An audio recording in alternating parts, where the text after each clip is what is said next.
Hello and welcome to the MAC weather page for this Friday, October 23rd. And you can see with clear skies, temperatures falling off across the northern areas down to the mid 30s.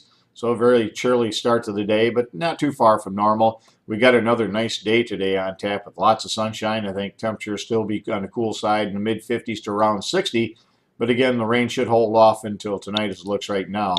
If we take a look at the regional view, you can see our winds out of the east-northeast affecting that drier air in, and again, allowing temperatures to drop well down into the 30s across much of the northern part of the state. And if we look at the forecast map for 1 o'clock today, our low in South Dakota will be moving off to the east-northeast, and that'll move this warm front towards the area, and that'll spread in moisture, I think, by late tonight. And if we take a look at the 1 a.m. Map, you can see that low pressure heading towards the UP. The warm front now bringing a pretty good chance of showers, with even some scattered thunder showers late tonight into early Saturday morning. And by 7 a.m. tomorrow morning, you can see that warm front now into the area with a good chance of showers across the area.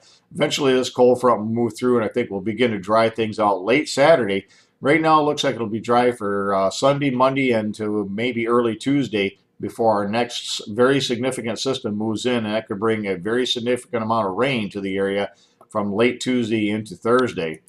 If we take a look at the precipitation amount for this system coming in here over the next next day and a half or so, again, fairly light amounts of precipitation from around a tenth to maybe around a third of an inch. Now, if you get under one of those thunder showers, you could certainly see some heavier rains in those areas, maybe a half inch or so. But again, this is not a very significant one.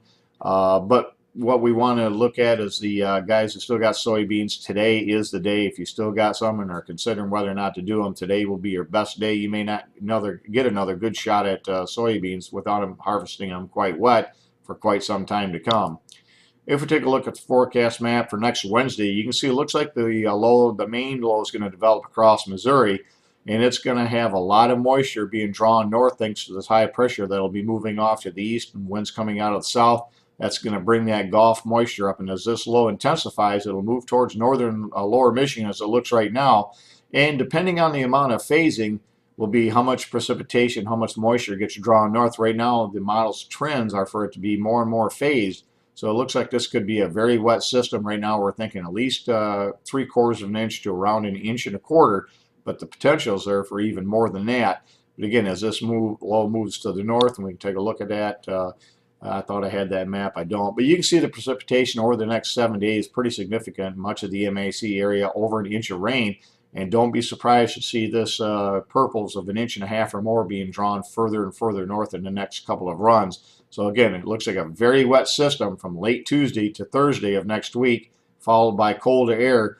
And again, we could even see some snow on the back side of this. If we look at the GFS's forecasted precipitation amounts, you could see over 2 inches of rain could fall across much of the MAC area here over the next 7 or 8 days.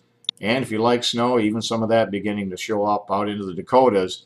And that's a harbinger of things to come, without doubt. Thanks for stopping by, and have a great Friday, a great weekend, and 73s to all.